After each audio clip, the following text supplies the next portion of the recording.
Jadi kita sesi ini berbicara tentang Yesus Imam Besar. Di materi kita minggu lalu, sebenarnya ini sudah saya singgung sedikit, tetapi malam hari ini kita fokus kepada Yesus Imam Besar.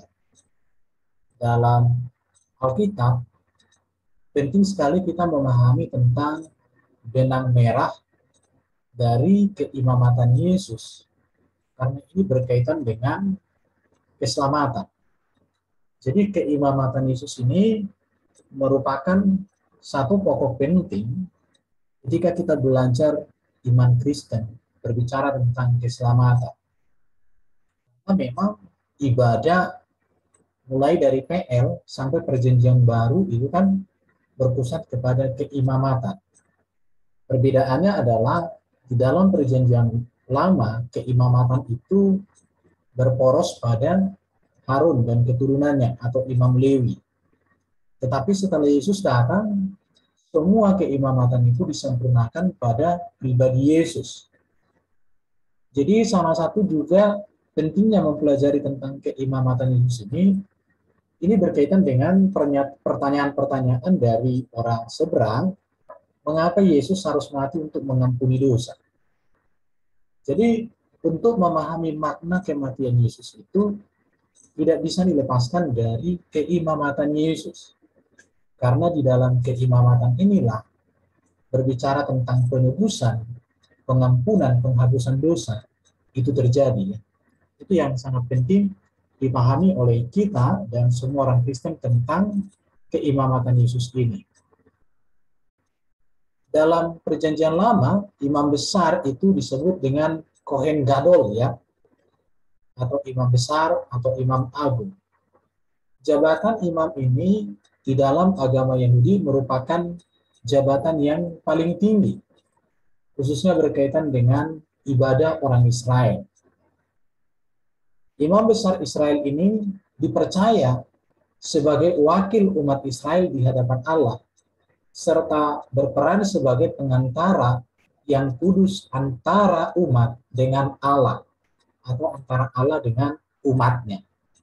Ini perlu. Jadi berbicara juga nanti, Yesus kan salah satu tugasnya atau jabatannya atau peran kehadiran Yesus kan berbicara pengantara. Dan ini sangat berkaitan dengan posisi imam besar sebagai pengantara antara Allah dengan umat Israel, antara umat Israel dengan Allah. Dan ini tentu berkaitan di dalam ibadah. Ibadah Israel yang berpusat di tabernakel pada zaman Musa, kemudian setelah zaman Salomo, pusat peribadatan mereka itu di Bait Suci yang dibangun oleh Salomo. Tetapi Bait Suci yang dibangun Salomo itu kan adalah kelanjutan dari Bait Suci yang dibangun oleh Musa di kemah tabernakel itu. Jadi di sini perlu sekali untuk diketahui orang Kristen tentang posisi keimaman besaran atau keimamatan atau imam besar di dalam konteks PL dalam penggenapannya di dalam pribadi Yesus sendiri. Peran sentral dari imam besar di dalam keagamaan orang Yahudi ini terlihat ketika imam besar bertugas untuk mempersembahkan ritus kurban tahunan di Bait Suci yang terletak di kota Yerusalem. Dalam ritus atau ibadah tahunan tersebut, hanya imam besar yang diizinkan masuk ke dalam ruangan maha suci dari Bait Suci. Karena kan Bait Suci itu kan terdiri dari 3 ruangan. Ada namanya ruangan suci, ruangan maha suci, baru ruang pelataran atau ruang pertama itu ya, ada 3 bagian itu. Tetapi kalau untuk ruangan suci dan lain sebagainya itu imam-imam. Tetapi untuk ruangan maha suci yang di dalamnya ada tabut perjanjian itu hanya imam besar. Bahkan dikatakan imam besar itu diikatkan kakinya itu ada semacam giring-giring atau apa itu, lonceng. Kalau itu tidak bunyi berarti dia bisa mati di dalam. Itu penting. Jadi di dalam perjanjian baru yang tercatat menjabat sebagai imam besar itu ada imam besar Hanas, ada juga imam besar Kayafas ya.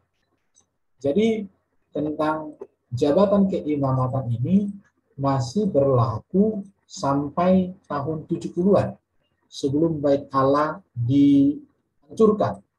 Waktu itu banyak orang yang di sana ya.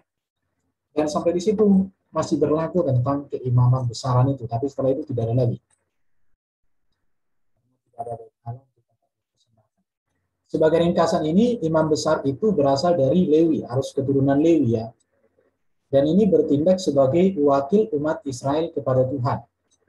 Jadi ketika umat Israel melakukan dosa, maka mereka datang kepada Tuhan melalui seorang imam besar atau seorang imam. Dan kita lihat bahwa Lewi itu di dalam kitab Perjanjian Lama tidak mendapat pembagian dalam tanah Kanaan. Tetapi mereka di sini memiliki peran sendiri dalam ibadah, bahkan juga nanti mereka menjadi hakim, mereka juga menjadi pengantara antara Allah dengan umat Israel. Nah, mereka bertindak sebagai wakil Tuhan untuk menyatakan kehendaknya terhadap umat Israel. Dan mereka melayani di tabernakel atau di Bait Allah. Mereka bertindak juga sebagai mediator yang menghubungkan antara umat Israel dengan Tuhan, di mana Tuhan itu hadir menampakkan diri di kemah suci itu ya, dengan kemuliaan yang datang dari Tuhan. Kemuliaan Tuhan dinyatakan. Tadi saya sudah katakan hanya imam besar yang masuk ruangan Maha Kudus. Tidak boleh sembarangan orang. Dan juga hakim imam besar atau imam-imam itu menjadi hakim memberikan putusan atas persoalan umat Israel. Makanya di zaman Yesus ketika ada orang kusta, pergilah kepada imam, perlihatkan dirimu. Artinya apa? Karena para imam yang menentukan ketahiran atau berbagai persoalan-persoalan yang ada di Israel pada waktu itu. Itu ya. Sekarang kita berbicara tentang berkaitan dengan keimamatan ya. Ini tadi yang saya sebutkan itu, ini namanya ada ruangan suci, ruangan ini halaman apa? Pelataran, ini ya pelataran dan suci, ada ruangan suci, ada ruangan maha suci. Kalau di sini imam-imam, tapi kalau di sini hanya imam besar. Ya, itu kalau kita mau dari ini. Jadi kita belajar di sini tentang keimamatan dan hukum kurban. Ini minggu lalu sudah saya singgung ini ya. Ibadah dengan cara mempersembahkan kurban sebenarnya ini telah dipraktikkan sejak zaman Adam ya. Di mana ketika Adam jatuh dalam dosa kan kurban itu dikerjakan oleh Allah. Di mana dikatakan kulit binatang menjadi pakaian mereka. Dan nanti kurban yang terakhir juga dikerjakan oleh Allah. Bagaimana? Melalui Yesus Kristus. Kurban yang pertama tidak disebutkan apa binatangnya, tetapi itu menjadi prototipe, gambaran atau nubuatan kepada Yesus yang menyempurnakan. Jadi kurban pertama dikerjakan Allah, kurban kedua terakhir juga dikerjakan oleh Allah melalui Kristus. Kemudian di zaman Habel, di zaman Nuh, di Abraham, zaman Yakub. Dan kalau kita belajar Alkitab, ibadah dengan mempersembahkan kurban ini menjadi lebih jelas di zaman Musa, di mana ketetapan kurban diatur secara terperinci, sebagaimana tertulis dalam kitab Imamat. Di dalam kitab Imamat ada 5 jenis kurban yang harus dipersembahkan di tabernakel. Jadi di tabernakel ini yang dipersembahkan ada 5 jenis. Ini bisa dibaca di dalam Imamat pasal 1 sampai pasal 7, yaitu korban bakaran, korban sajian, korban keselamatan, korban penghapus dosa, dan korban penebus salah. Korban sajian ini bicara tentang meja roti sajian. Yang lainnya korban penghapus dosa, korban penebusan, korban bakaran, ini berbicara tentang pengorbanan binatang ya. Seluruh kurban persembahan ini dipersembahkan di tabernakel yang dilakukan oleh para imam, yaitu Imam Besar Harun dan keturunannya. Jadi tidak boleh kepada yang lain. Seluruh tatanan ibadah korban tersebut digenapi dan disempurnakan dalam kehadiran Yesus, dalam karya Yesus. Jadi seluruh kurban-kurban yang dilakukan di tabernakel ini sudah disempurnakan di dalam pengorbanan Yesus. Jadi ini sangat penting memang memahami tentang keimamatan dalam perjanjian lama, berkaitan dengan Yesus sebagai imam besar agung. Itu dulu ya saya sampaikan. Baru kita lihat ya, di dalam PL tadi ada kurban yang saya sebutkan 5 tadi, yaitu kurban bakaran, imamat pasal 1, baru kurban sajian, itu imamat pasal 2, kurban keselamatan, imamat pasal 3, kurban penghapusan dosa, pasal 4 dan pasal 5 ayat 13, dan kurban penebusan salah, itu imamat pasal 5 ayat 15 sampai 6 ayat 7. Seluruh kurban-kurban ini menunjukkan kepada pengabdian yang sempurna kepada Allah. Dan ini digenapi di dalam pribadi Yesus. Karena Yesus adalah pribadi yang mengabdikan seluruh hidupnya kepada Allah secara sempurna. Kurban sajian artinya di sini dia mempunyai karakter yang sempurna, sebuah persembahan yang harum bagi Allah. Maka kita melihat bahwa Yesus karakternya sempurna dan menyempurnakan semuanya ini ya. Kurban keselamatan artinya di sini dia membawa perdamaian antara Allah dan manusia, antara bangsa Yahudi dan bangsa-bangsa lain. Dari sini kita melihat ya, kurban keselamatan dalam PL itu kan antara Israel dengan Allah. Tetapi disempurnakan, digenapi oleh pribadi Yesus, menjadi perdamaian antara Allah dan manusia, plus antara bangsa Yahudi dan bangsa-bangsa lain. Jadi di dalam Yesus tidak lagi dibatasi oleh kepada bangsa tertentu, tapi kepada semua bangsa. Ayat-ayatnya di sini ya. Di sini saya tidak bacakan apa ayatnya ini. Baru kurban penghapus dosa, artinya dia dijadikan orang berdosa bagi kita di atas kayu salib. Maka Yesus itu menghapuskan dosa kita melalui kematiannya di kayu salib, darahnya tercurah. Baru dia menanggung utang bagi dosa-dosa kita dan melunasinya. Maka disebut kurban penebusan salah, kurban penghapusan dosa. Jadi kurban-kurban yang ada di dalam tabernakel atau di bait Allah yang dikerjakan yang 5 ini, semuanya ini disempurnakan pada pribadi Yesus sendiri. Jadi sangat jelas ya, konsep keimamatan berkaitan dengan keselamatan di dalam iman Kristen. Jadi berbicara keselamatan, maka kita berbicara Yesus sebagai imam. Karena imam itu mendamaikan kita dengan Allah, bahkan juga mendamaikan kita dengan sesama. Di situ ya. Mari kita melihat dulu benang merah keimamatan Harun yang disempurnakan oleh Yesus. Karena di dalam Alkitab dikatakan imam besar di dalam perjanjian lama dengan imam besar di perjanjian baru. Imam besar perjanjian lama itu berbicara tentang keimamatan Harun ya, dan keturunannya. Kita lihat latar belakang keimamatannya. Keimamatan imam besar Harun itu adalah imam perjanjian keturunan, yaitu harus dari keturunan Lewi. Ini bisa dibaca di dalam Ibrani pasal 5:1. Tetapi imam perjanjian Yesus itu adalah imam perjanjian Melkisedek. Kenapa? Karena Yesus keturunan Yehuda. Sedangkan imam besar di dalam kitab PL semuanya, mulai zaman Musa, itu harus keturunan Lewi. Tetapi Yesus bukan dari keturunan Lewi, tetapi keturunan Yehuda. Itulah sebabnya dikatakan bahwa Yesus imam besar atas merupakan imam besar menurut peraturan Melkisedek. Karena Melkisedek ini bukan keturunan Lewi, tetapi dia adalah seorang imam besar. Yesus juga menjadi imam besar bukan karena keturunan Lewi. Ya. Mari kita melihat juga pribadi sang imam.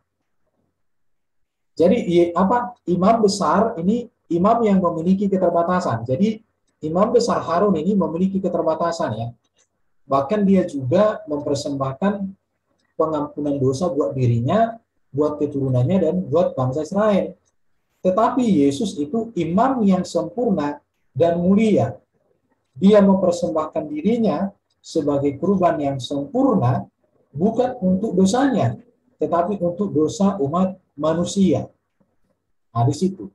Makanya dikatakan keimamatan Harun ini disempurnakan di dalam keimamatan Yesus. Maka dikatakan kan Yesus ini kan kurban yang mempersembahkan dirinya satu kali untuk selama-lamanya. Kalau imam besar Harun itu setiap satu kali setahun di ruangan Maha Suci. Bahkan ada korban-korban lain yang dilakukan pagi dan petang yang dikerjakan di tabernakel atau di bait Allah. Kita lihat jabatannya ya. Imamat daripada imam besar Harun ini beralih kepada keturunannya. Jadi kalau imam besar sudah meninggal, maka dilanjutkan oleh keturunannya. Sedangkan imamat Yesus sebagai imam besar tidak beralih sebab imamatnya sempurna dan menyempurnakan keimamatan Lewi. Makanya Yesus itu kan menjadi imam besar untuk selama-lamanya. Sedangkan imam besar Harun itu berbatas seumur hidup mereka. Jadi di sini ya, yang harus kita lihat perbedaannya baru, pelayanan keimamatannya kita lihat. Imam besar Harun dan keturunan atau imam besar di dalam kitab PL itu mengadakan kurban setiap hari untuk dirinya dan untuk umat Israel yang berdosa. Semua ayat-ayatnya nanti bisa dibaca sendiri. Sedangkan Yesus itu mengadakan kurban satu kali untuk selamanya bagi umat manusia untuk mendapatkan pengampunan dosa. Jadi kalau ini sekali setahun, bahkan ada yang setiap hari, tetapi Yesus satu kali untuk selama-lamanya. Jadi berbicara keimamatan Yesus ini adalah keimamatan yang kekal. Sekarang kita tidak butuh lagi yang namanya imam besar untuk membawa kita, mengampuni dosa kita dan sebagainya yang berasal dari keturunan Lewi.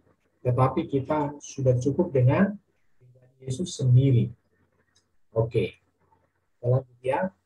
Kita lihat lagi di sini masa bakti keimamatannya. Ya. Masa bakti keimamatan di sini imamatnya Lewi atau Harun atau imam besar dalam PL sampai datangnya Yesus itu imamatnya itu berlaku di bumi dan berlaku hanya seumur hidupnya. Jadi tidak berlaku sampai ke surga ini. Hanya di bumi, ketika mereka mati, mereka sudah selesai. Ketika mereka juga naik ke surga, mereka tidak menjadi imat kita juga, mempersembahkan korban, enggak lagi. Tetapi Yesus ini imamatnya itu berlaku di bumi dan berlaku di surga untuk selamanya. Sampai hari ini Yesus menjadi imam besar agung kita. Dia sudah berkorban untuk mengampuni kita, menebus kita, dan di surga dia juga menjadi imam kita, karena dikatakan kan Yesus pengantara. Tadi saya sudah sebutkan bahwa imam besar Harun itu pengantara Allah kepada umat Israel, pengantara umat Israel dengan Allah, bahkan menjadi mediator, penghubung yang dipakai oleh Allah. Dan Yesus pengantara kita kepada Bapa di surga. Ya. Jadi salah satu karya yang dikerjakan Yesus adalah pengantara. Bahkan Yesus pengantara satu-satunya yang pasti. Dia datang dari Allah dan kembali kepada Allah. Dia datang untuk membawa kita kembali kepada rencana Allah, bahwa kita menjadi pusat programnya di tengah-tengah seluruh alam ciptaan. Sekarang kita melihat otoritas keimamatan. Otoritas keimamatan Harun itu, kurban yang dipersembahkan itu untuk mengingatkan akan adanya dosa dan dilakukan berulang-ulang. Jadi pengorbanan itu mengingatkan manusia bahwa manusia berdosa dan manusia membutuhkan keselamatan, membutuhkan Mesias, bahkan mereka mengharapkan Mesias. Itu makna kurban di dalam perjanjian lama. Ketika kurban itu dipersembahkan, maka mereka mengingat bahwa mereka orang berdosa, mereka butuh belas kasihan Allah, dan mereka menantikan Sang Mesias yang menjadi juru selamat mereka. Jadi setiap mempersembahkan kurban itu yang mereka ingat. Di situ. Tetapi Yesus, keimamatannya kita lihat, pengorbanan Yesus ini telah mengampuni, menguduskan manusia satu kali untuk selama-lamanya. Otoritasnya itu ya. Jadi kalau di dalam PL itu mengingatkan manusia akan adanya dosa untuk mendapatkan perkenanan dan pengampunan dari Allah, tetapi melalui Yesus, pengorbanan ini telah mengampuni, telah menguduskan semua manusia satu kali untuk selamanya. Bisa dibaca nanti ini ayat-ayatnya ya, bisa diperhatikan. Jadi kita melihat di sini sangat relevan atau sangat sesuai dengan mulai dari PL sampai ke PB dalam konsep tentang keimamatan yang berkaitan dengan keselamatan, pengampunan dosa, perdamaian dengan Allah. Jadi umat PL itu kan kalau mereka ingin mendapatkan pengampunan dosa, mereka sadar mereka berdosa melakukan kesalahan, maka mereka datang kepada Allah melalui imam, melalui imam besar untuk mendapatkan perkenanan, pengampunan, pemulihan. Tetapi sekarang semua peran imam besar dalam konteks PL itu sudah ada di dalam Yesus. Kita tidak lagi mempersembahkan kurban dalam bentuk binatang, atau kita tidak datang lagi kepada orang yang memiliki jabatan, tetapi kita langsung kepada Allah melalui Yesus itu sendiri. Dan ini sangat sesuai yang dikatakan Yesus ya, akulah jalan, kebenaran, dan hidup. Artinya di dalam Yesus ini kita mengalami perdamaian, kita mengalami mendapatkan pengampunan, mendapatkan perkenanan Allah. Jadi keimamatan ini penting sekali harus dipahami oleh orang Kristen supaya mengerti tentang apa sih arti Yesus sebagai imam besar. Apa sih arti Yesus sebagai pengantara? Apa artinya Yesus sebagai penebus manusia yang berdosa? Itu berkaitan dengan posisi Yesus sebagai imam besar. Nah, kita lanjut lagi ya. Sekarang bagaimana respon kita terhadap pengorbanan atau keimamatan Yesus? Ini yang perlu untuk direnungkan ya. Jadi saudara-saudara, oleh darah Yesus kita sekarang penuh keberanian dapat masuk ke dalam tempat kudus. Karena ia telah membuka jalan yang baru dan yang hidup bagi kita melalui tabir, yaitu dirinya sendiri. Di sini pakai istilah tabir ya, karena memang di ruangan suci dengan ruangan maha suci itu ada tabir. Tetapi ketika Yesus mati di kayu salib, maka tabir itu sobek, dan itu sobeknya dari atas ke bawah. Artinya Allah sendiri yang menyingkapkan tabir itu lewat kematian Kristus. Maka di dalam Kristus tabir itu sudah langsung kita ke Tuhan di situ ya. Jadi saudara-saudara, oleh darah Yesus kita sekarang penuh keberanian dapat masuk ke dalam tempat kudus. Kalau di umat PL itu ya, orang tidak bisa masuk ke tempat yang maha kudus itu untuk langsung menghadap Allah mempersembahkan kurban, tapi harus melalui imam. Tetapi sekarang Yesus datang, kita langsung berhadapan dengan Allah melalui Kristus. Ya. Dan tabir itu adalah Yesus sendiri. Di dalam Yesus, dengan kematiannya, dengan pengorbanannya, dengan karyanya, maka kita langsung berhadapan dengan Allah di dalam Dia. Dan kita mempunyai seorang imam besar sebagai kepala rumah Allah. Oke. Karena itu dikatakan, marilah kita menghadap Allah dengan hati yang tulus ikhlas dan keyakinan iman yang teguh. Oleh karena hati kita telah dibersihkan dari hati nurani yang jahat dan tubuh kita telah dibasuh dengan air yang murni. Jadi kita bersyukur Yesus imam besar yang sudah mendamaikan kita dengan Allah, yang sudah menebus kita, yang sudah menjamin keselamatan bagi kita. Dia menjadi pengantara kita yang pasti dengan Allah.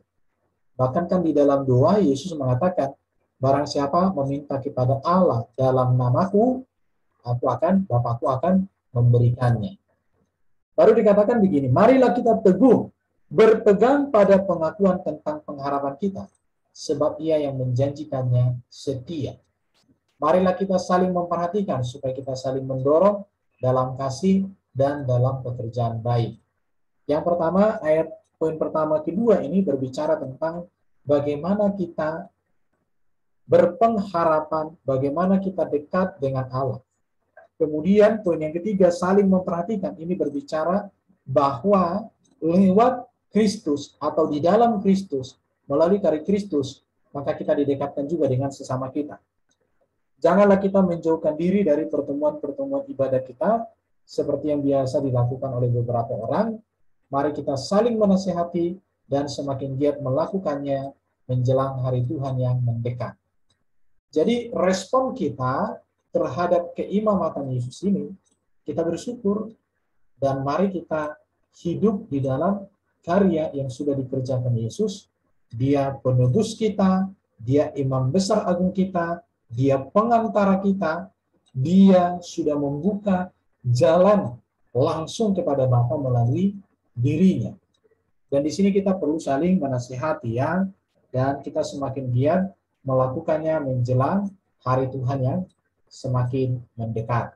Sekarang berbicara dunia tak menentu ya, dengan adanya berbagai persoalan, baik politik, terlebih adanya pandemi, ada banyak orang sekarang bangkrut dan lain sebagainya. Tetapi harus saling menasihati semakin giat melakukan hal yang memuliakan Tuhan sebagai rasa syukur atas apa yang sudah dikerjakan Yesus. Kita lihat lagi di sini bahwa dikatakan, sebab jika kita sengaja berbuat dosa sesudah memperoleh pengetahuan tentang kebenaran, maka tidak ada lagi korban untuk penghapusan dosa itu ya. Jika ada orang yang menolak hukum Musa, ia dihukum mati tanpa belas kasihan atas keterangan 2 atau 3 orang saksi. Betapa lebih beratnya hukuman bagi dia yang menolak karya Allah, karya Roh Kudus ya. Jadi itu yang bisa sampaikan. Nanti kita bisa baca itu di kitab Petrus ya. Kamu telah dibeli dan telah lunas dibayar, bukan dengan emas dan perak, tetapi dengan darah yang mahal, yaitu darah Kristus Yesus Tuhan kita. Di dalam Yesuslah maka penebusan, pengampunan, keselamatan.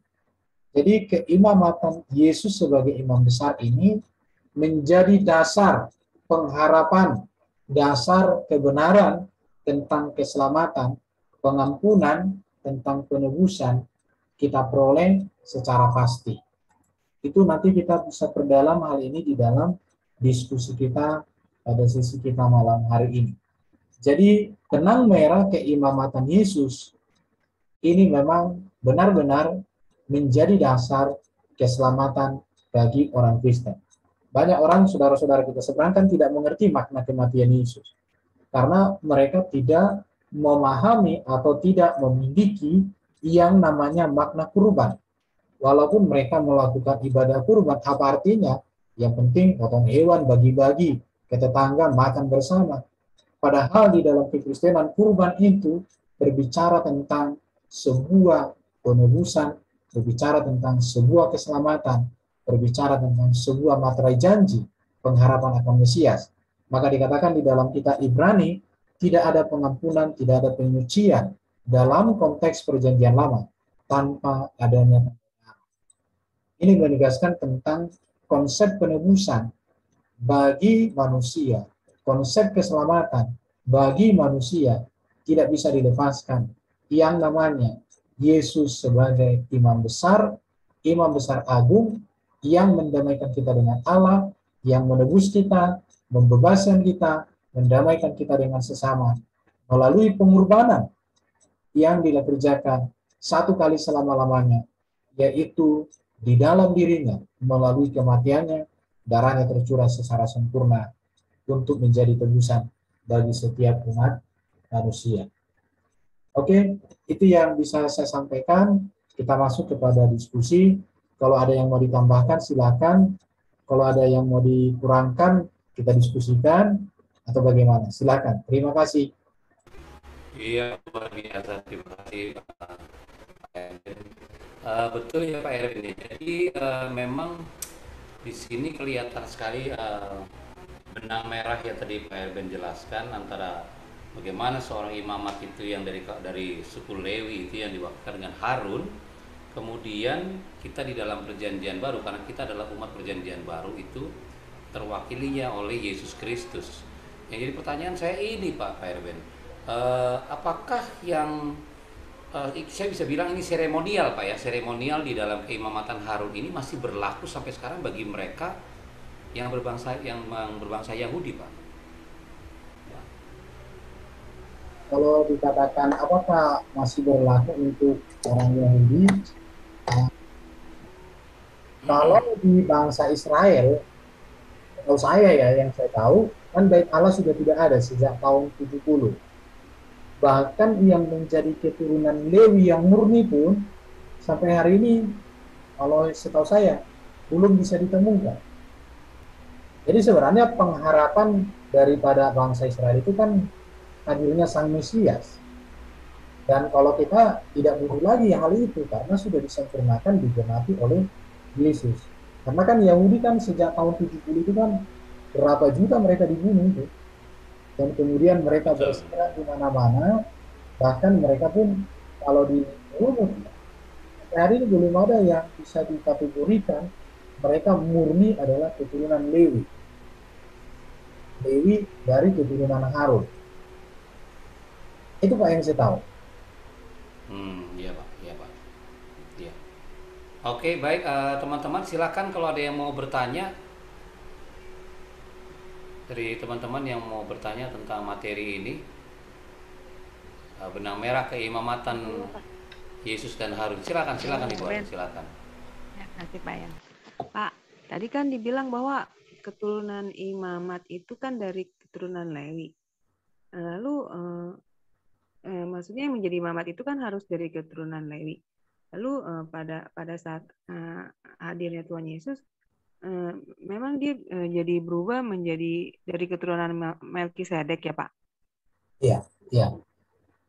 Oh, Jadi makanya saya bilang jadi kan bukan. keimamatan Yesus tidak menurut keimamatan Harun ya, tetapi menurut keimamatan Melkisedek. Oh, Melkisedek itu kan iya iya. teologi daripada Yesus sendiri. Memang kemarin minggu lalu kan ada pertanyaan siapa itu Melkisedek.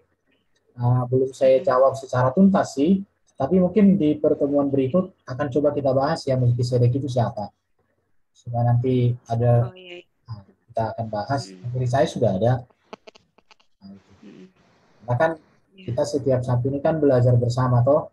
Jadi Iya Pak. materinya apa sebagian-sebagian. Nanti kalau langsung semua pertemuan kita minggu depan udah habis. Iya Pak. Ayo oke. Ya nanti dilanjutkan lagi deh Pak untuk sesi berikutnya. Makasih Pak Erben. Kan Iya. sudah mengerti ya. Karena kan Iya. begini. Heeh. Mengapa Yesus harus mati untuk mengampuni dosa? Iya. Bukankah Yesus bisa mengatakan, udah, semua dosa kalian aku ampuni. Kata Allah kan begitu kan bisa kan? Tetapi mengapa Yesus harus dengan cara mengorbankan dirinya? Karena memang dia harus menggenapi banyak hal, termasuk keimamatan disempurnakan, termasuk juga janji-janji kurban, hukum-hukum kurban disempurnakan. Makanya saya bilang, saudara kita seberang tidak bisa memahami tentang makna pengorbanan Yesus ini, karena mereka kan kehilangan makna kurban. Memang mereka ada hari raya kurban, tapi maknanya itu ya sampai hari ini saya tidak tahu. Karena saya tanya sama apologet-apologet muslim, mereka bilang yang penting itu hanya berkaitan dengan Abraham sama Ishak. Tapi esensinya apa? Nggak ngerti. Bukan Ishak, Ismail ya. Nah, ini menjadi pergumulan mereka lah ya. Kalau kita sudah jelas bahwa kurban-kurban itu di dalam Alkitab itu sangat nyata ya, sangat nyata. Dan kesempurnaannya pada Yesus sendiri seperti itu. Oke, silakan yang teman-teman yang lain silakan kalau ada yang mau bertanya. Mas Didi, Mas Didi jarang tanya nih, atau Mbak Tiur, silakan Mbak. Mas Didi sudah buka itu mic-nya itu. Silakan, silakan Mas Didi. Ya silakan Pak, silakan. Mau nanya dalam 1 Petrus 2 Pak ayat 9 itu imamat rajani itu kita disebut imamat rajani itu 1 Petrus 2 ayat 9 ya. Tetapi kamulah bangsa yang terpilih, imamat yang rajani, bangsa yang kudus, umat kepunyaan Allah sendiri. Supaya kamu memberitakan perbuatan-perbuatan yang besar dari Dia yang telah memanggil kamu keluar dari kegelapan kepada terangnya yang ajaib. Ini berbicara tentang orang-orang percaya sebagai imamat yang rajani. Jadi gini ya, imamat yang rajani. Imamat itu kan artinya gini, Imamat dalam PL itu menghubungkan manusia dengan Allah, Allah dengan manusia, bahkan manusia dengan sesama. Peran ini sudah disempurnakan di dalam Yesus. Tetapi kita yang sudah menerima kesempurnaan keimamatan dalam PL ini, kita juga diberikan Yesus tugas, otoritas, kewajiban kita untuk kita menjadi imamat yang rajani. Maka dikatakan di kalimat terakhirnya kan, supaya kamu, itu ya, supaya kamu memberitakan perbuatan-perbuatan yang besar dari Dia yang telah memanggil kamu keluar dari kegelapan kepada terang yang ajaib. Jadi imamat yang rajani, ya kita ini, gereja.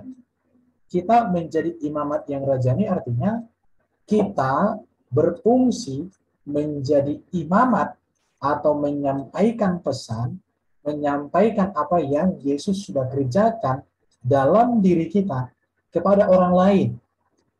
Sama seperti imam di konteks PL, dia mengerjakan itu kan supaya manusia dihubungkan dengan Allah, Allah terhubung dengan manusia begitu. Dan kita sebagai seorang Kristen saat ini, maka peran itu juga harus kita lakukan. Peran itu harus kita kerjakan. Kita memiliki keimamatan itu. Yesus imamat yang imam besar agung ya. Apa imam besar agung? Tetapi keimamatan tetap masih bisa kita lakukan, tapi bukan lagi keimamatan untuk mempersembahkan kurban. Tetapi keimamatan memberitakan sang imamat besar agung itu yang sudah berkurban satu kali selama-lamanya bagi keselamatan kita. Nah, seperti itu Pak, pemahaman yang bisa saya sampaikan tentang ayat ini. Atau mungkin Bapak punya pemahaman sendiri, bisa kita diskusikan Pak, kira-kira bagaimana? Ini ya, buku pedoman penerjemahan Alkitab oleh LAI dikatakan begini, imamat yang rajani, dikatakan begini ya, kebanyakan penafsir dan penerjemah menegaskan bahwa imamat yang rajani berarti imam-imam yang melayani raja. Ya. Yang dimaksud dengan raja di sini adalah Allah. Kebanyakan terjemahan memakai arti ini. Dari ayat 5 orang percaya dikatakan sebagai suatu imamat kudus. Dan yang ditekankan adalah tugas atau jabatan imam. Di sini jemaat dikatakan sebagai imam-imam milik raja. Yang ditekankan di sini bukan pada tugas imam, tetapi hak-hak istimewa yang dimiliki oleh imam. Di ayat 5, setiap orang percaya adalah imam. Namun di ayat ini, jemaat sebagai satu tubuh yang utuh merupakan imamat atau keimaman. Ini berarti seluruh jemaat merupakan satu kesatuan dan bersama-sama menjalankan tugas sebagai imam. Supaya jelas siapa yang dimaksudkan sebagai raja di sini, imamat yang rajani dapat juga diterjemahkan sebagai imam-imam yang melayani raja, yaitu Allah, atau imam-imam yang melayani Allah, yaitu raja kalian. Jadi seperti yang saya jelaskan tadi, Pak, bahwa kita melayani Allah, melayani raja kita. Itu yang disebut dengan imamat yang rajani. Caranya kita bagaimana kita melayani Allah? Ya kita memberitakan Yesus, memberitakan Injil, menyampaikan Injil itu kepada semua orang. Dan itu yang ditegaskan tadi di dalam ayat 9 ya. Di dalam ayat 9 itu kan, tetapi kamulah bangsa yang terpilih, imamat yang rajani. Artinya kita menjadi imam-imam yang melayani raja. Tetapi bukan dalam jabatan imam konteks PL. Tetapi lebih kepada fungsi imam. Apa fungsi imam itu? Di sini dikatakan supaya kamu memberitakan perbuatan-perbuatan yang besar dari Dia.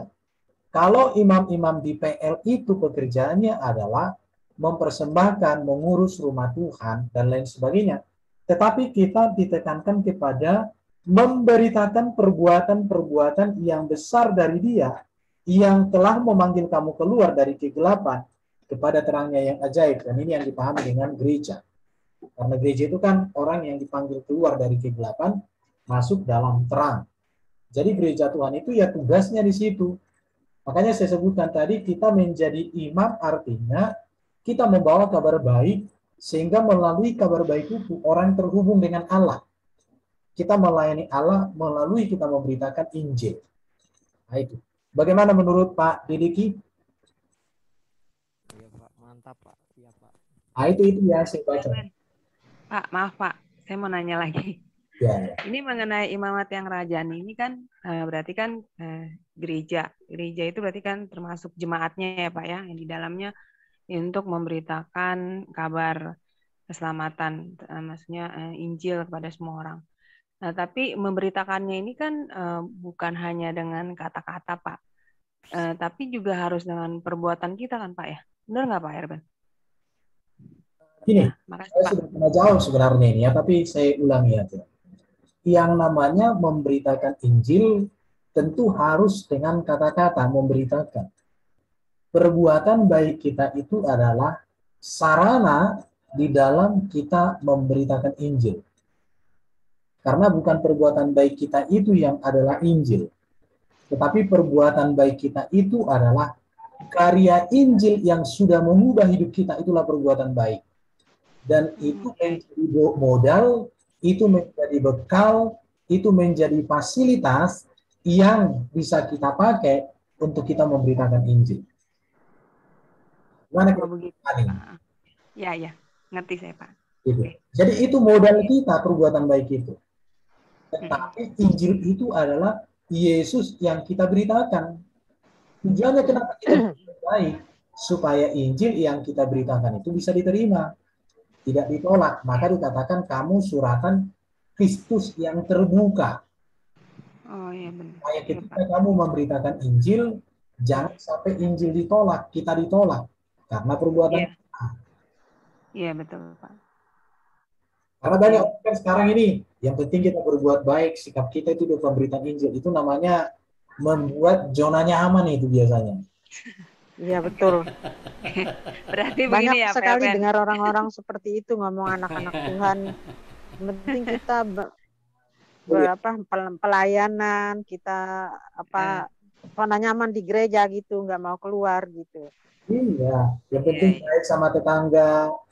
Itu iya, berarti sarana, itu hanya sebagai sarana ya Pak. Sarana maksudnya untuk kita memberitakan Injil. Iya.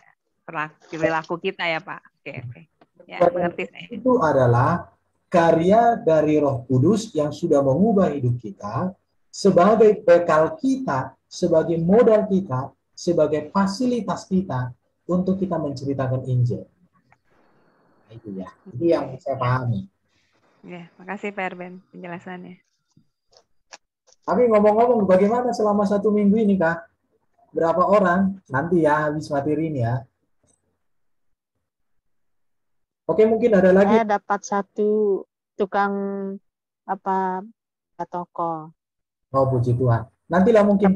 Tapi dia orang Buddha. Ya, nanti kita sharing tentang hal itu. Tapi kita fokus ke materi dulu. Ada mungkin mau memberikan masukan atau pertanyaan? Silahkan. Shalom Pak Erben. Ya, shalom. Saya mau menanyakan tentang yang tadi imamat rajani yang menurut perjanjian baru, apakah jabatan itu diberikan kepada umat pilihan Tuhan ketika di kerajaan surga nanti atau dalam kondisi saat ini? Ini sebenarnya imamat rajani yang saya sampaikan tadi tidak berbicara jabatan ya, tetapi berbicara tentang fungsi. Oh gitu.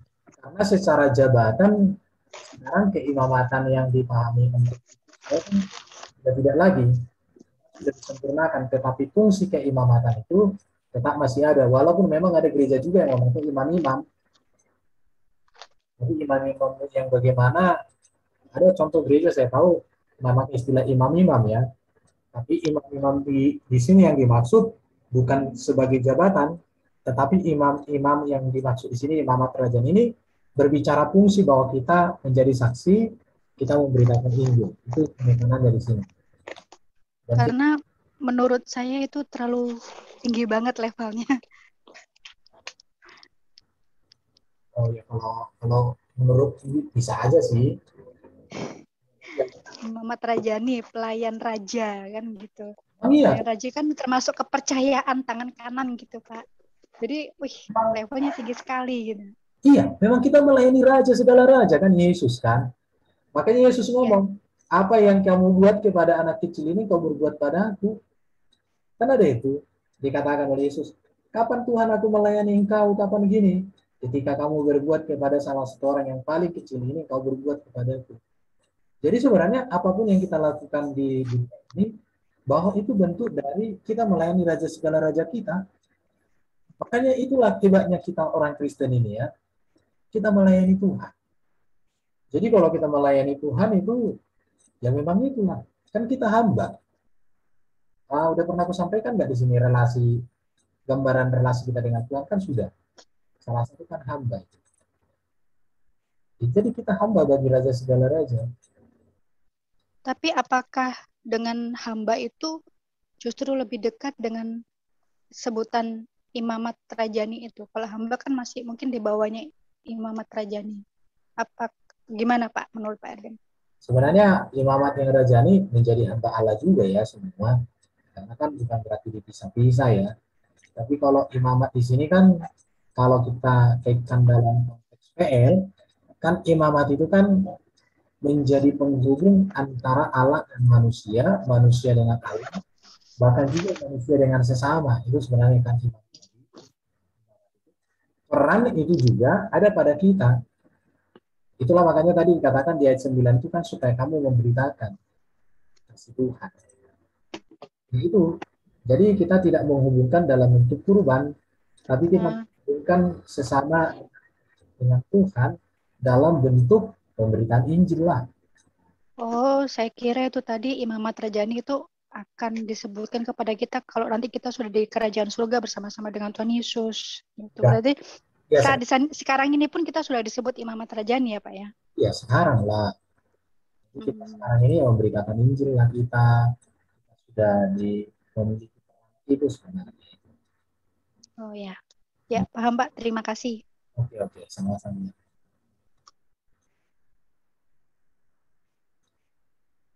Silakan yang lain, ada lagi? Ibu Adel. Iya Pak. Saat saya merenungkan ayat ini, imamat yang rajani ini, saya sekali ketika dalam posisi down ya, saya sering langsung bangkit gitu kalau ingat ayat ini, karena saya merasa saya anak Tuhan, selalu mengatakan pada diri saya sendiri bahwa saya anak Tuhan, saya tidak bisa seperti ini, saya harus bangkit gitu. Itu sebuah kekuatan besar kalau memang kita menyadari benar-benar kita masuk ke dalam inti ayat ini, benar-benar bisa untuk diungkapkan gitu. Karena saya seringkali menerima banyak tantangan atau apapun gitu. Ketika saya merenungi ayat ini, saya senang sekali gitu, saya bangga banget gitu. 6 bulan setelah saya percaya Tuhan, saya dapat ini dari seorang anak muda yang datang dari Indonesia ke Hong Kong. Dia itu seorang artis gitu. Tapi dia penyampaiannya itu bukan seperti Pak Erben ini gitu. Aku cuma dengarnya ayat ini doang gitu, tapi saya menangkapnya itu sampai sekarang itu sangat dalam sekali. Pas saya dengar ini ayat yang dikupas sama Pak Erben, saya langsung menangkap seperti apa yang pernah saya tangkap waktu pertama kali gitu Pak.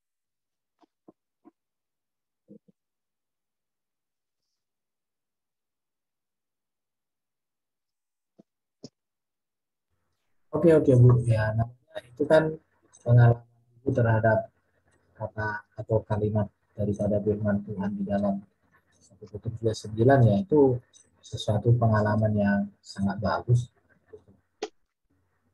Karena Ibu kan bukan bertanya, jadi saya menanggapi saja apa yang Ibu sampaikan itu sesuatu yang karena itu jadi sebuah kata yang membangkitkan cinta kepada Tuhan dan banyak biasa lah. Oke, mungkin ada mau berikan tanggapan atau pertanyaan atau perlu kita diskusikan studi kasus, boleh.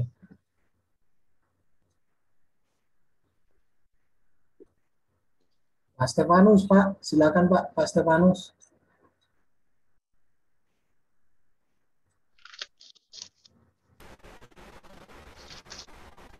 Mas Stefanus. Biasanya Maaf, saya mau bertanya lagi. Ini Iya, tentang yang kemarin malam kita bicarakan itu, tentang yang disampaikan sama Bapak apa kemarin itu, yang Amsal 28 ayat 9 itu. Saya sepanjang hari ini tuh merenungi ini ayat 9 ini. Belum saya nemukan apa gambarannya gitu. Yang berbunyi seperti ini, Pak. Siapa memalingkan telinganya untuk tidak mendengarkan hukum, juga doanya ada kekejian gitu.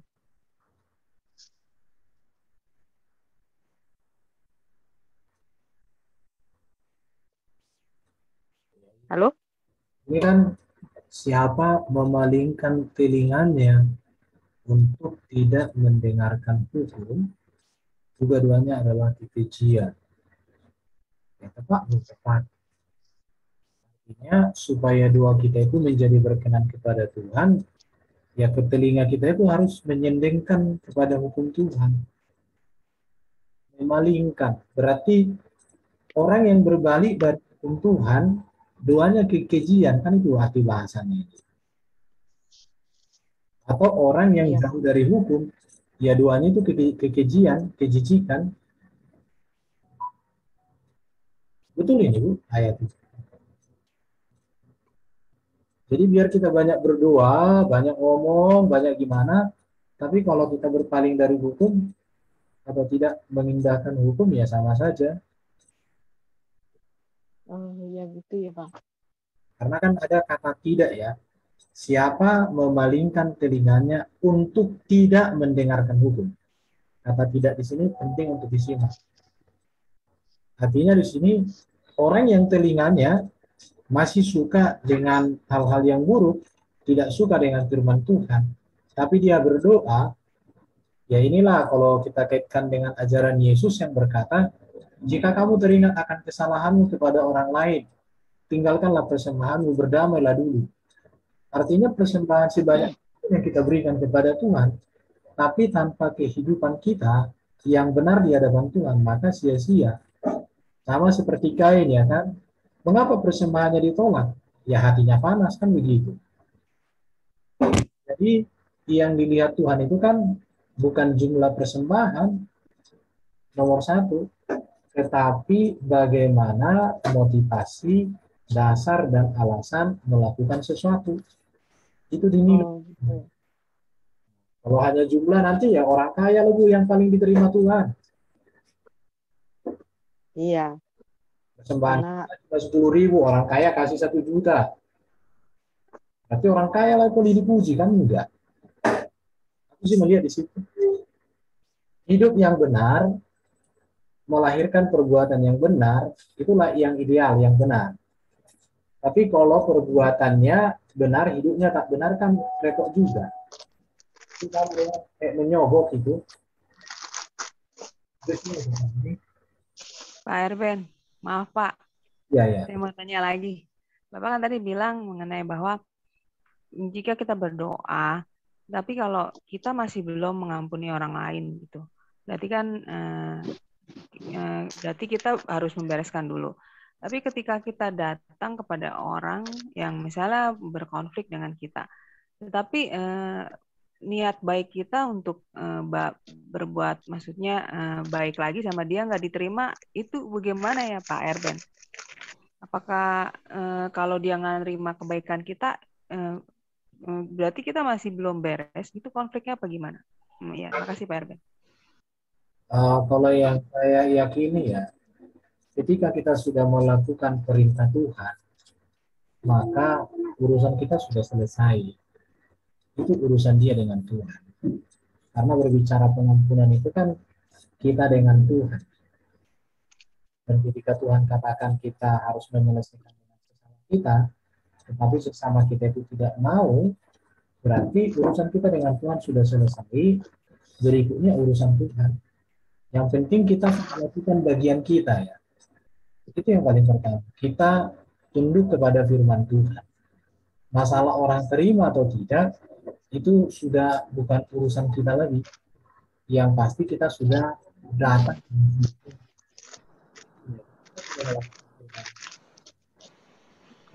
Iya, iya. Dan kalau orang tidak menerima kita minta maaf, menerima Tuhan, ya dia butuh waktu, dia butuh hal yang lain pertimbangan. Tapi yang pasti kan kita tidak terikat lagi dengan dosa itu, dengan kesalahan itu. Oh iya, berarti kita sudah membereskan masalah kita dan kita sudah berhak untuk kembali mengangkat doa ya Pak. Berarti sudah selesai perkara kita ya Pak ya, di mata Tuhan ya berarti ya. Tuhan, aku sudah menyelesaikan, tapi dia tetap tidak bersedia. Tuhan, aku ya, sama hatinya. Tapi bangun relasi yang baik kan tinggal begitu kita toh. Iya Pak. Iya. Makasih Pak Erwin penjelasannya. Karena yang diurus Tuhan itu kan kita sebenarnya. Iya Pak. Iya. Pak Erwin. Iya ya. Mau tanya Pak. Saya baca di Keluaran pasal 18 ayat yang ke-13 sampai 27 ya Pak Erwin. Keluaran 18. Keluaran 18 ayat 13 sampai 27. Nah, di situ kan ada suatu peristiwa di mana Musa mengadili mungkin bangsa Israel yang dipimpinnya itu. Mungkin karena banyaknya pertanyaan atau bagaimana, apakah Musa memang tidak pandai bercakap atau bagaimana, sehingga bangsa itu berdiri dari pagi dikatakan di sini sampai petang, sampai peristiwa ini dilihat oleh mertuanya ya, Pak Imam Yitro ya Pak. Iya, iya. Nah, jadi Pak Imam Yitro ini menasihatkan Musa, janganlah berlaku demikian, karena kasihan bangsa ini mungkin berdiri dari pagi sampai petang, tetapi mungkin tidak ada penyelesaian atau bagaimana untuk mengadili banyaknya pertanyaan mungkin dari bangsa-bangsa ini. Sedangkan Musa itu seorang yang diutus Allah, seharusnya dia bisa memberikan jawab atau bagaimana, tetapi mertuanya sendiri yang menasihati Musa akhirnya. Menurut tanggapan Bapak bagaimana tentang ayat ini Pak? Kalau ini kan konteksnya kan persoalan bangsa Israel itu sangat banyak. Ya. Jadi yang memutuskan atau untuk mengadili bangsa Israel itu kan Musa seorang diri. Seorang diri, maka pengadilan itu atau memutuskan perkara itu kan butuh waktu yang lama. Dan ini dipandang sama mertua Musa itu kurang bagus. Akhirnya mertua Musa itu bilang, angkatlah orang-orang yang menangani perkara. Jadi ibaratnya kalau kecil di tahap ini, perkara sedang di tahap kamu tangani perkara-perkara yang berat saja, itu maksudnya di situ. Jadi itu artinya ada sebuah perkembangan, dan menurut saya mertuanya Musa itu kan sangat bagus ya, berikan ide itu, jadi sehingga Musa tidak menangani sendiri, dia bisa membagi klasifikasi untuk penanganan berbagai kasus itu di level-level tertentu. Ya, maksud saya gini Pak, ya. Musa itu kan memang dulu pernah terdidik sebagai istilahnya di salah satu kerajaan di Firaun ya Pak. Dia mempunyai satu pendidikan level yang tinggi gitu. Maksud saya, mengapa dia tidak bisa memimpin bangsa ini dengan baik? Ya bisa saja, bukan bangsa tidak baik ya. Ya Musa juga punya kekurangan toh. Ya, Musa bukan orang sempurna juga, dia juga. Ya. Wajar sih, nggak masalah. Tapi dari apa yang dibuat Musa itu kan sebenarnya bagus juga. Cuman dalam pengadilan itu memang manajemennya kurang bagus lah. Tapi bersyukur dia punya mertua yang baik. Makanya kalau kita nanti jadi mertua yang baik. Kalau kita masih belum jadi mertua, ya kita juga nanti menjadi menantu yang baik lah, ya kan? Oh, Saya sih manajemen konfliknya waktu itu ya belum bagus, tapi ada orang yang kasih ide. Yang hebatnya kan Musa menerima toh, tidak Musa, iya, apa kamu? Aku udah hebat, aku bisa belah laut, aku begini enggak.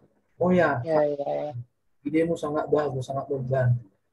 Nah, di sini hubungan menantu dan mertua sangat bagus. Biasanya di Indonesia ini menantu dan mertua ribut, tapi baik ya kan? Iya, Nah, Pak. kalau kita ini sudah tua, punya menantu, jadi mertua yang baik. Kalau kita juga masih menantu, jadi menantu yang Amin, amin. mengisi. Jangan berkelahi terus. Aduh, kayak Tom and Jerry banyak mertua sama menantu sekarang. Yang di TV ada itu aja ya. Pak. Ini mertua yang baik, menantu yang baik. Aduh, luar biasa. Oke, ini pertanyaan dari saya ya. Silakan Malam. Pak Stefan. Oh, ya. Malam Pak, silakan. Malam. Ini dari saya mau mempertanyakan tentang keberadaan di tempat kami itu ya termasuk anak-anak Tuhan alias orang yang percaya kepada Tuhan. Pertanyaannya begini. Seringkali saya menemukan itu orang-orang Kristen atau orang-orang yang percaya kepada Tuhan ketika dia mau melakukan suatu contoh mau hajatan itu. Kita sudah berdoa mohon pada Tuhan, sudah mengadakan ibadah bareng-bareng mohon pertolongan Tuhan. Lalu di sisi lain ada istilah selamatan itu di tempat kami rata-rata begitu. Walaupun itu orang percaya. Apakah itu di dalam Tuhan itu diperbolehkan ya? Apa ada apa yang namanya hukum-hukum tertentu gitu ya? Oke, untuk sementara itu ya Pak ya.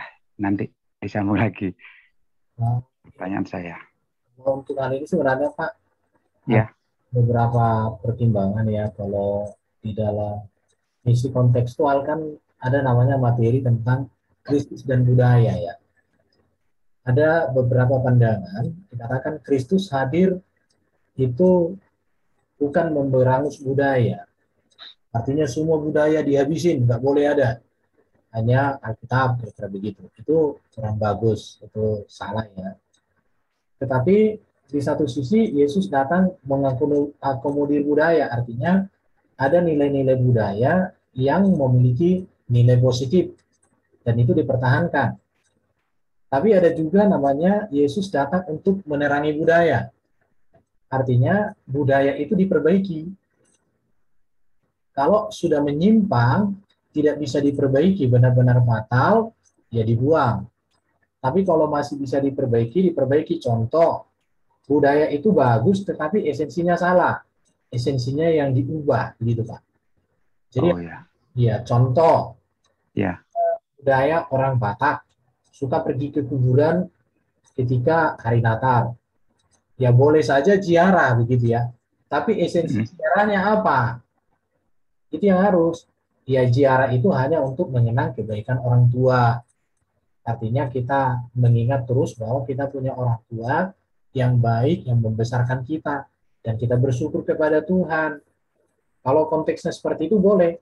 Tapi kalau seandainya budaya itu datang ke kuburan, nangis-nangis, Bapak, aku udah pulang dari Hong Kong, lihatlah Bapak anakmu ini, mati ngomong di kuburan, gitu kan? Iya. Coba kalau di kuburan itu, ayo, Bapak di sana, lari ku rasa juga kan? Iya. Betul. Siapa ini katanya lari? Iya.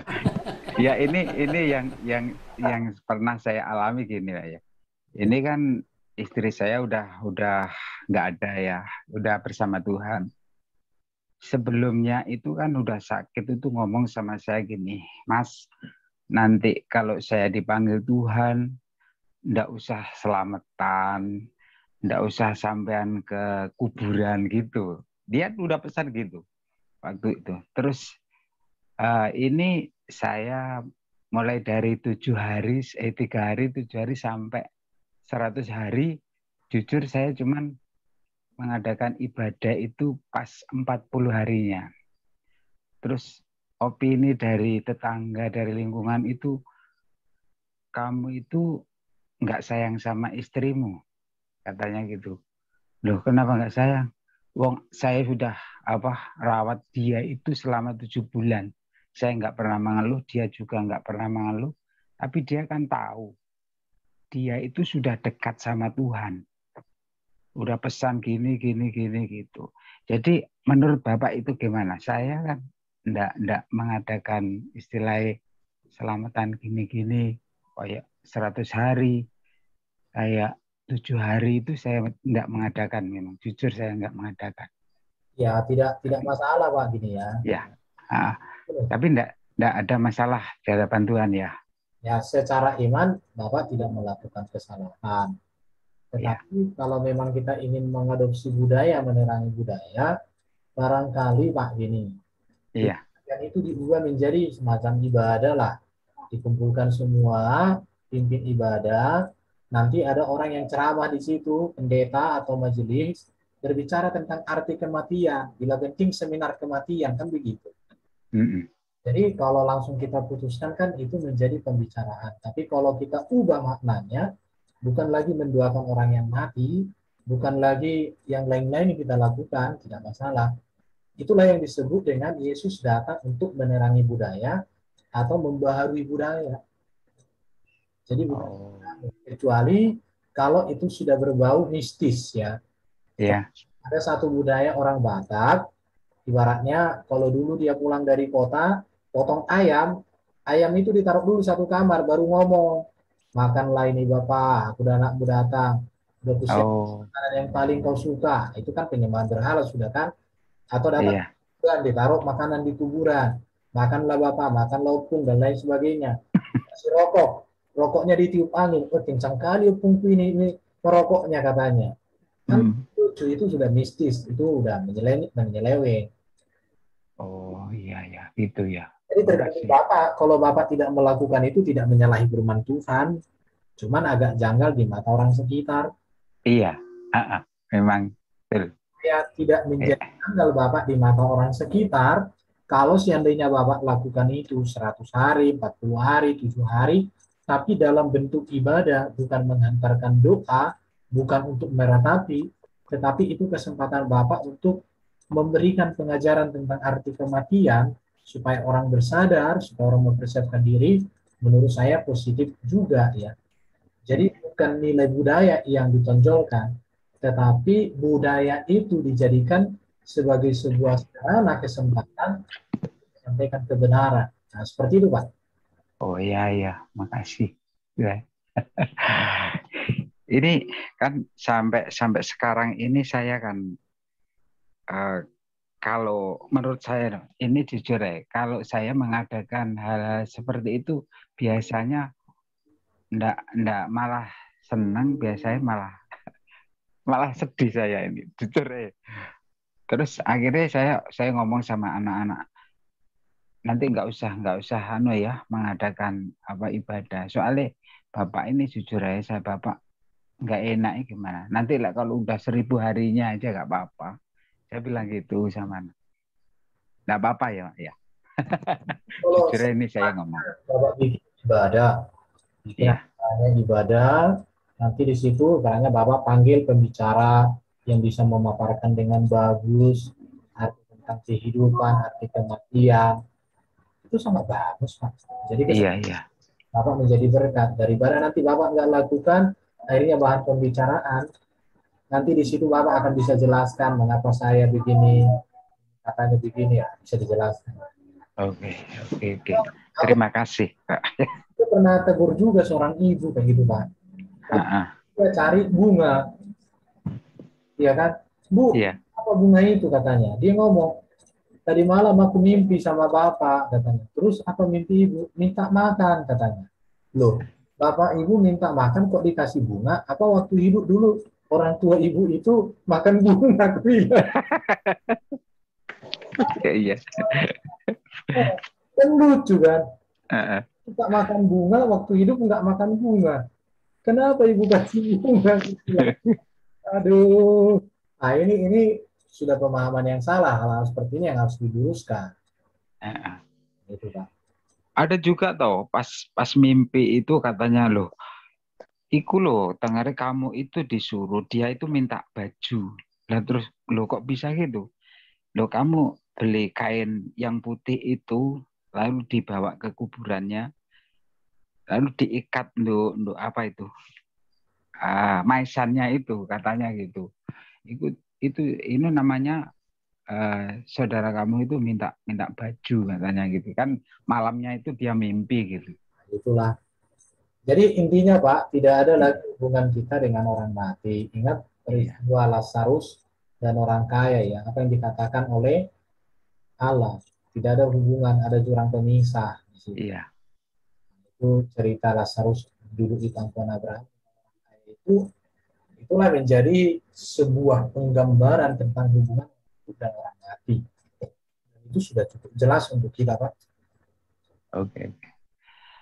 Oke Pak, terima kasih sementara. Yang lain, Pak. Pak Erben, Ya. mengenai budaya, kalau orang Batak itu susah sekali Pak mereka lepas. Tetap Kristen tapi lebih menuhankan adat daripada Tuhan Yesus. Yang saya perhatikan selama ini begitu ya dari keluarga. Itulah pergumulan kita ya. Memang ada komunitas tertentu ya, tapi tidak semua. Karena udah banyak juga yang berubah. Malah ada orang Batak, yang marah tuh katanya ngamuk dia. Tapi Iya. yang margareja orang mertua tuh katanya ketawa. Emang kenapa katanya? Ya lucu juga ya, tapi kita. Iya. Kalau gereja dibakar, orang Batak nggak marah. Tapi kalau ada diganggu atau mungkin ada yang berusaha menghapus, ngamuk. Ya, itulah fanatisme suku yang positifnya ada negatifnya ya. Iya. Tapi kalau untuk menolak adat itu semua kan nggak bagus juga ya. Iya. Yesus semasa hidupnya melayani di bumi kan tidak menghilangkan budaya Yahudi, tetapi menjadi menerangi kan seperti Bapak bilang tadi. Nah, untuk seperti itu bagaimana kita ketika posisi saya harus berhadapan dengan lingkungan mama yang adat di atasnya Tuhan gitu. Gimana menerangi itu? Karena mama pun itu ya Pentakosta banget ya.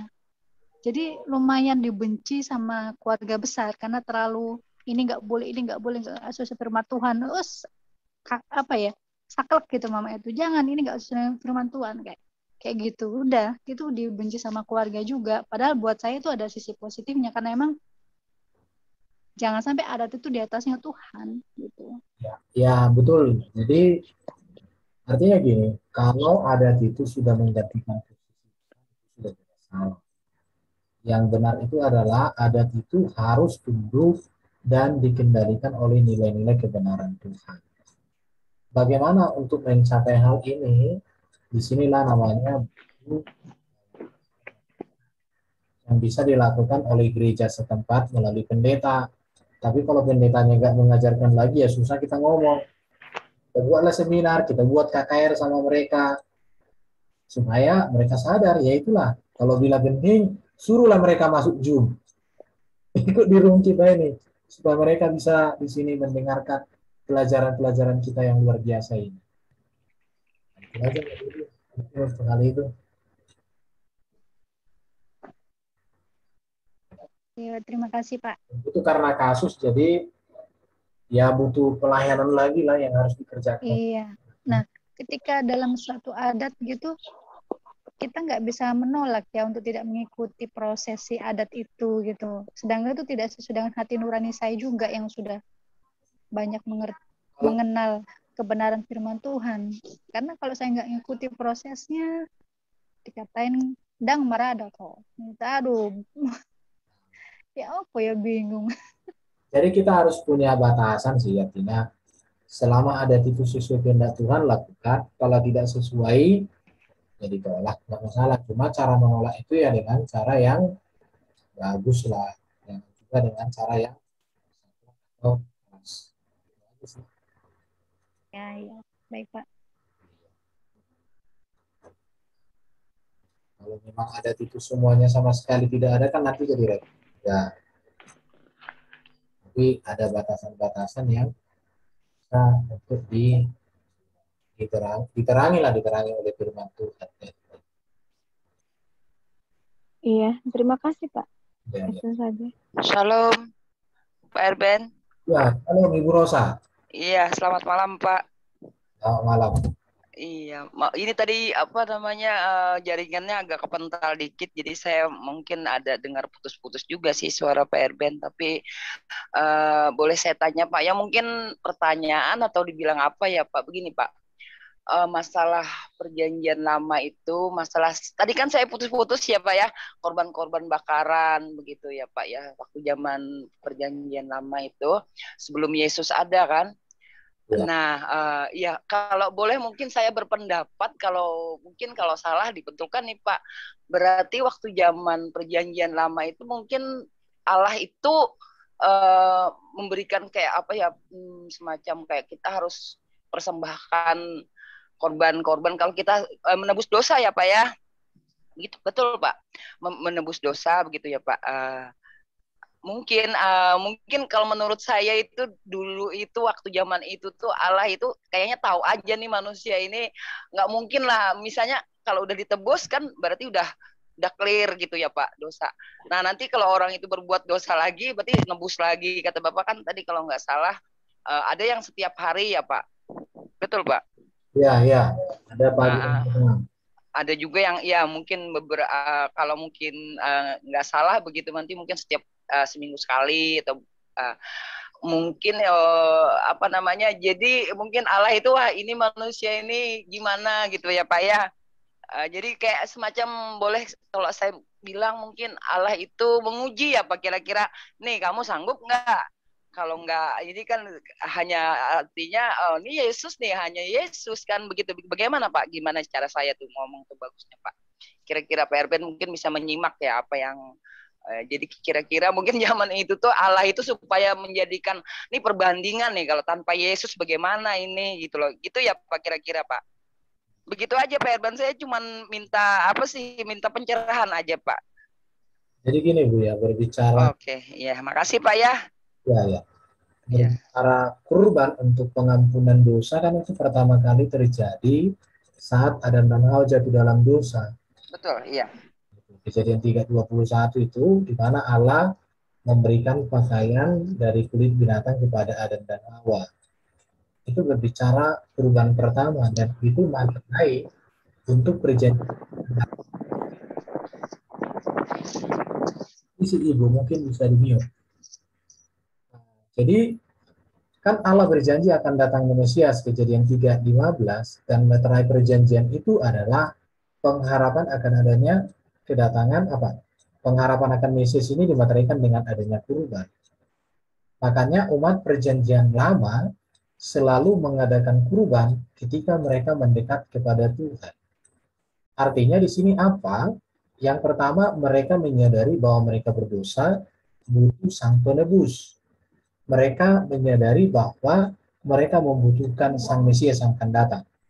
Makanya seluruh umat perjanjian lama di dalam melakukan ibadah kurban itu menunjukkan bahwa mereka memiliki pengharapan akan kedatangan Mesias, sang penebus itu.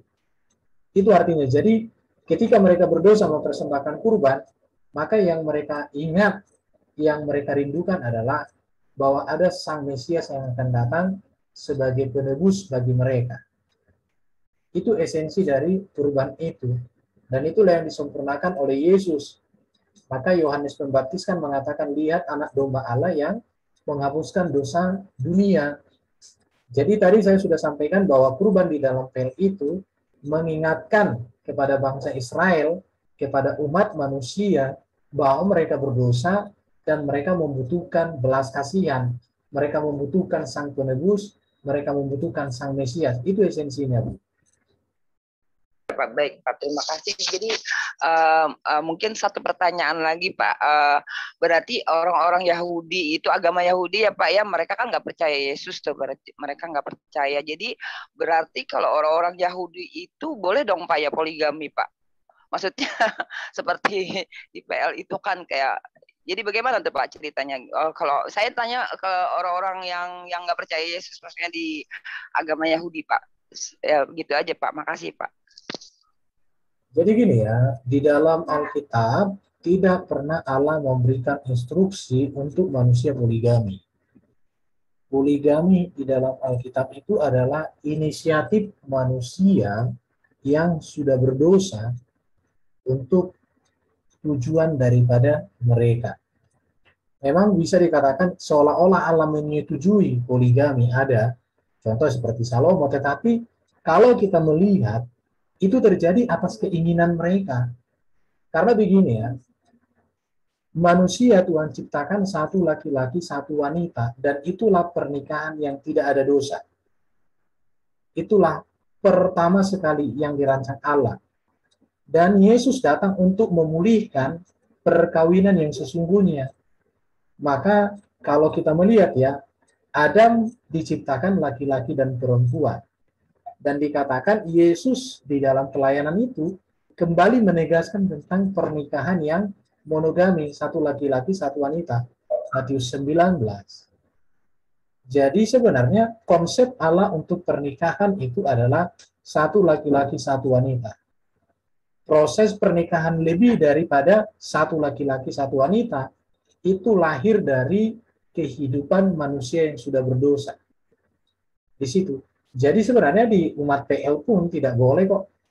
Makanya kita bisa melihat ya, tidak ada pernikahan yang poligami itu dalam kesejahteraan tentang keluarga itu. Selalu ada persoalan. Ada enggak keluarga PL yang poligami tidak bermasalah? Sejauh saya membaca tidak ada, semua bermasalah. Abraham aja bermasalah. Ya, ribut. Siapa lagi? Semua ada. Bahkan Nuh ketika peristiwa air bah itu kan diawali dari satu laki-laki, satu wanita juga. Nuh, istrinya, ketiga anaknya dan menantunya 8 orang. Iya, Pak. Abraham juga Pak ya, Abraham kan Hagar dan Sarai kan begitu juga ya Pak ya. Waktu zaman itu kira-kira begitu ya Pak. Tidak ada pernikahan yang poligami di dalam Alkitab berjalan dengan baik. Pasti ribut. Itu mengindikasikan bahwa pernikahan itu bukan konsep Tuhan, tapi itu adalah konsep manusia yang sudah berdosa. Memang seolah-olah contoh nanti kalau kita bicara perceraian ya, seolah-olah diizinkan cerai, sebenarnya pada dasarnya Tuhan tidak mengizinkan cerai, tapi karena kekerasan hati manusia, maka Tuhan memberikan Musa memberikan kelonggaran. Tapi pada dasarnya tidak di situ. Karena kekerasan hati. Nah, seperti itu, Bu. Jadi poligami itu dosa itu. Ya, apapun ceritanya poligami dosa. Oh, jadi umat-umat PL juga mungkin nggak berarti Pak nggak ada maksudnya monogami juga ya Pak ya, umat-umat PL maksud saya. Ya, makanya dasar pernikahan gereja itu ada dasar pernikahan manusia itu kan satu laki-laki, satu wanita diciptakan. Tuhan tidak menciptakan 2 wanita atau 3. Iya, bahkan ya itu, iya betul Pak. Satu wanita di zaman Nuh. Jadi Adam dan Hawa itu kan awal manusia. Nuh dan keluarganya juga menjadi awal manusia karena semua manusia sudah habis kan. Itu satu laki-laki, satu wanita. Dan Yesus kesempurnaan dari semuanya menegaskan kembali satu laki-laki, satu wanita. Bersatu, tidak boleh diceraikan oleh manusia kecuali oleh maut, dan tidak boleh diduakan satu. Jadi satu daging ya Pak ya, maksudnya jadi Iya. satu daging gitu. Iya, dari tulang rusuk maksudnya begitu ya. Bukan 3 jadi 1, 4 jadi 1, tapi 2 jadi 1. Nah. 2 in 1 ya Pak. Yes. Iya siap Pak. Jadi terima kasih Pak. Jadi saya udah jadi maksudnya ini konsep saya buat nanti bisa ya karena masalah ini kan memang di lingkungan saya yang masalah poligami ini memang akrab sekali gitu loh. Jadi kadang-kadang umat-umat sebelah begitu kan kok berdiskusinya kok ke saya loh. Jadi kan saya bisa ya lebih apa namanya lebih mantap lah menjelaskan ke mereka tentang iman kita. Kok sukanya nanya ke saya gitu. Jadi ya jadi begini Pak, apa namanya? Jadi kesimpulannya tidak ada dua Hawa ya Pak ya waktu itu ya Pak ya, tidak ada dua Hawa, satu Hawa. Ada dua Hawa Bu, Hawa yang manusia dan Hawa nafsu. Oh haleluya, Hawa nafsu, iblis Pak. Iya.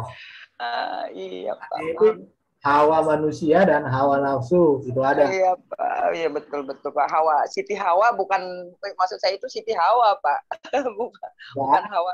Iya Siti. Yang ada Hawa doang. Iya, Hawa aja ya Pak ya. Kalau Siti Hawa itu ya Hawa.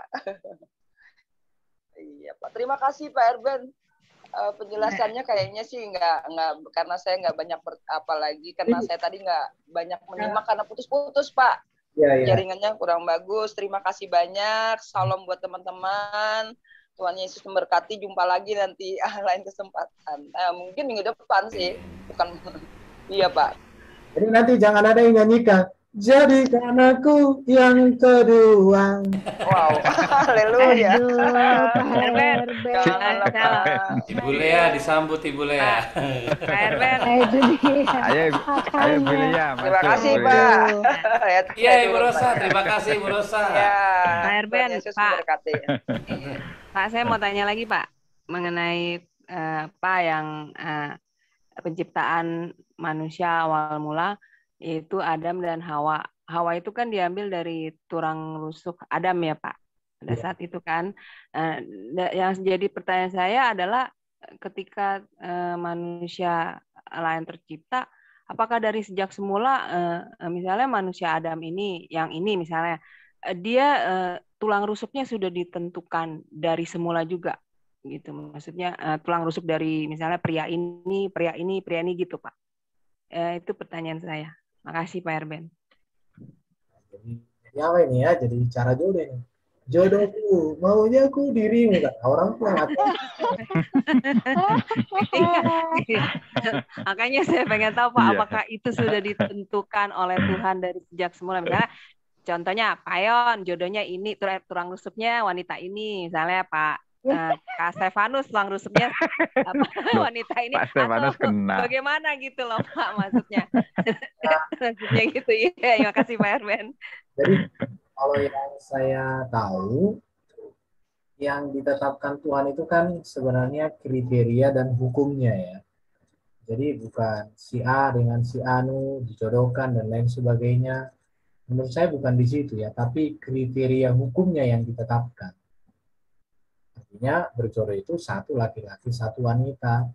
Tapi untuk memilih siapa yang menjadi pasangan kita, kita diberikan hukum, diberikan hati nurani, diberikan kita peraturan itu yang harus kita ikuti. Jadi jodoh yang ditentukan Tuhan artinya jodoh yang diputuskan berdasarkan pertimbangan-pertimbangan yang sesuai kehendak Tuhan. Itu yang saya pahami, Bu. Oh, begitu ya, Pak. Jadi kalau sudah ditentukan, ya mengapa? Menurut saya bukan ditentukan ya, dirancang, karena belum saya temukan ada ayat di Alkitab yang mengatakan jodoh seseorang sudah ditentukan oleh Tuhan sebelum ada, belum ada kuliah. Tapi yang diberikan itu kan kriteria ya, hukumnya, peraturannya, itu yang ditetapkan. Jadi bukan si A si B-nya bersatu, tapi hukumnya yang ditetapkan, itu yang saya pahami. Oh iya, mengerti saya Pak. Ya. Nah, nanti kita siapa itu udah punya cucu dibilang nggak jodoh katanya. Bahaya itu. Saya lagi Pak begini katanya. Iya itu bukan tulang rusuknya sih. Tulang rusuknya Alasannya gitu Pak, bukan tulang rusuk. Bahaya itu, malah pingin mungkin pingin nikah lagi kalau udah kayak gitu. Lah iya bahaya sekali. Gitu. boleh tuker tulang rusuk, boleh tuker dengan tulang iga. Lah iya kan Pak, banyak yang kadang-kadang suka mengatakan begitu. Wah kamu bukan tulang rusuk saya gitu loh Pak Erben. Kalau saya lewat menikah nggak cocok. Bukan tulang rusuk saya. Ditukar ya sama yang lain ya. Dia bingung Pak, dia jadi mikir lah. Emang dari sejak semula tulang rusuk bukan. Itu juga yang harus dipertimbangkan. Bu Ali nggak jawab kayak gini, kalau aku bukan tulang rusuk, emang tulang ekor. Tulang iga Kak, tulang iga. Lama-lama di sop buntut. Ya, manusia ya bahkan dari tulang rusuk kan hanya satu, hanya Hawa. Manusia itu dari tulang rusuk lagi, tapi dari proses biologis. Jadi kalau dikatakan engkau tulang rusukku itu mungkin mengingatkan. Ikut lagu Pak itu mah. Kau terciptakan tulang rusukku. Iya, terima kasih Pak Erben penjelasannya. Tulang rusuk itu katanya lebih dekat dengan hati, lebih dekat dengan jantung, dilindungi oleh tangan.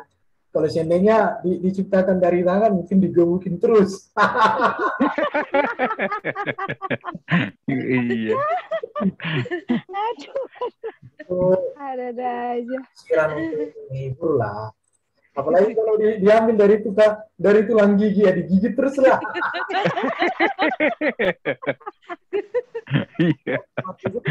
Dekat dengan hati, dekat dengan jantung, dekat dengan usus, dekat dengan lambung, dilindungi oleh tangan. Nah, itu. Iya. Tapi wanita itu lebih kuat dari laki-laki loh ya. Iya. Apanya Pak? Kuat itunya Pak, kuat bertahannya, mentalnya, kuat makan hatinya, kuat mentalnya, kuat makan hati. Ya, karena dari tulang rusuk ya. Asik. Pak Erben, tanya lagi satu kali lagi Pak. Pak, sehubungan dengan tulang rusuk tadi Pak. Seru ya Bu, kalau kita ngebahas. Iya, seru. Jadi nggak terlalu tegang gitu loh. Pak, halo. Ya. Ya, begini Pak, ini contoh nih Pak ya, ini saya loh, saya nggak nyebut orang lain. Masalah tulang rusuk nih Pak ya. Saya tuh kan pernah punya suami nih, sebelum suami yang sekarang nih yang Kristen nih, anak Tuhan ini Pak. Nah, jadi saya tuh udah punya anak satu kan dari suami suami saya yang dulu Muslim gitu loh Pak. Nah sekarang kan saya dengan anak Tuhan nih Pak. Nah ada anak satu lagi. Nah itu ceritanya bagaimana Pak? Masalah tulang rusuk tadi gimana tuh Pak? Apakah gimana, saya juga bingung juga. Tulang rusuk bagaimana lagi Pak? Maksudnya ini mohon maaf bukan saya, tapi ya supaya gimana ya, itu pertanyaan sebenarnya, kalau dibilang pertanyaan juga yang belum terjawab oleh diri saya pribadi Pak. Kira-kira mungkin di teman-teman juga mungkin ada ya kasusnya seperti saya gitu. Terima kasih Pak Erben, saya tunggu jawabannya Pak. Nah, jadi gini kan, makanya saya bilang wanita yang diciptakan dari tulang rusuk hanya satu, Hawa. Selain itu semua wanita itu kan hasil biologis. Hawa nafsu. Bukan hasil biologis lah. Juga hawa nafsu ya. Tapi kalau nafsu ya, hawa nafsu dengan nafsu beda loh ya. Hawa nafsu itu lebih cenderung negatif. Tapi kalau nafsu itu sebenarnya kan positif ya. Ya, iyalah nafsu pingin makan. Ya, nafsu kalau nggak punya nafsu makan nggak bisa makan. Nah, ini mungkin saya sampaikan ya. Dalam yang saya pelajari di dalam keluarga Kristen ya. Seks itu sebenarnya kudus loh. Karena Tuhan yang menciptakan organ seksual, betul ya? Dan Tuhan juga yang memberikan dorongan seksual. Jadi seks itu sebenarnya kudus.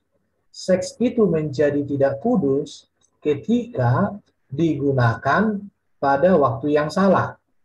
Digunakan kepada orang yang salah.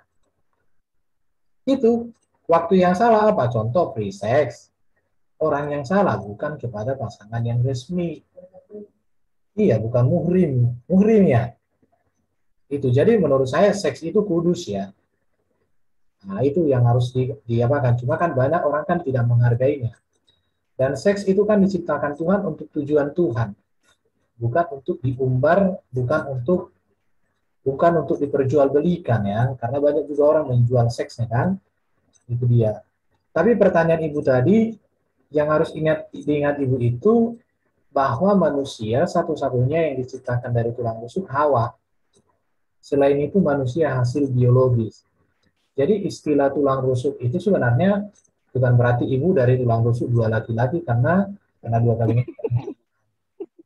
setengah. Nanti Ya Pak, itu Pak yang penting Pak. Jadi Pak, ya betul Pak, penting sekali Pak. jadi bernyanyi, cintaku terbagi dua. Aduh, Pak Erben bisa aja. Pak Erben bagus nih suaranya. Ini kan Nyanyi gereja, Mas. Jadi saya ini tulang rusuk siapa Pak? nah, Jadi tulang rusuk ke siapa gitu? ya, harus dipahami ya. Istilah tulang rusuk itu bukan berarti ibu berasal dari tulang rusuk laki-laki diciptakan Tuhan. Karena ibu kan hasil biologis bapak dan ibu ya. Ya, Pak. Jadi istilah tulang rusuk itu untuk konteks di luar Adam dan Hawa itu mengingatkan kita tentang kesatuan, tentang kita, tentang kedekatan, tentang ikatan. Jadi tulang rusuk itu nggak berbicara lagi bahwa karena kan di dalam Alkitab ada juga orang yang menikah 2 kali tetapi memang satu karena meninggal ya. Karena kalau orang meninggal boleh menikah. Ya. Tapi kalau tidak mau menikah lagi boleh juga. Nah, itu. Jadi konsep tulang rusuknya itu yang harus dipahami bahwa bukan seperti konsep tulang rusuk Adam dan Hawa lagi untuk kita. Tapi konsep tulang rusuk untuk kita itu hanya itu untuk mengingatkan kita, menegaskan kita tentang kekudusan, keintiman, kebenaran, keindahan dalam pernikahan. Jadi ibu jangan dikatakan tulang rusuk dari suami, tulang rusuk itu sebuah sebutan, sebuah istilah, bukan berarti ibu berasal dari tulang rusuk suami, enggak. Tapi ibu berasal dari biologi seksual orang tua kita. Itu tulang rusuk itu setelah Adam itu hanya istilah sebutan menegaskan tentang kekudusan, kedekatan, keintiman, kesatuan dalam perkawinan, berkeluarga. Itu aja Bu yang bisa saya sampaikan. Oke Pak, makasih banyak Pak Ben. Ya biar saya renung-renungin lagi gitu loh Pak. Masalah. Iya Pak. Terima kasih banyak Pak. Iya sama-sama. Iya silakan dilanjut Pak.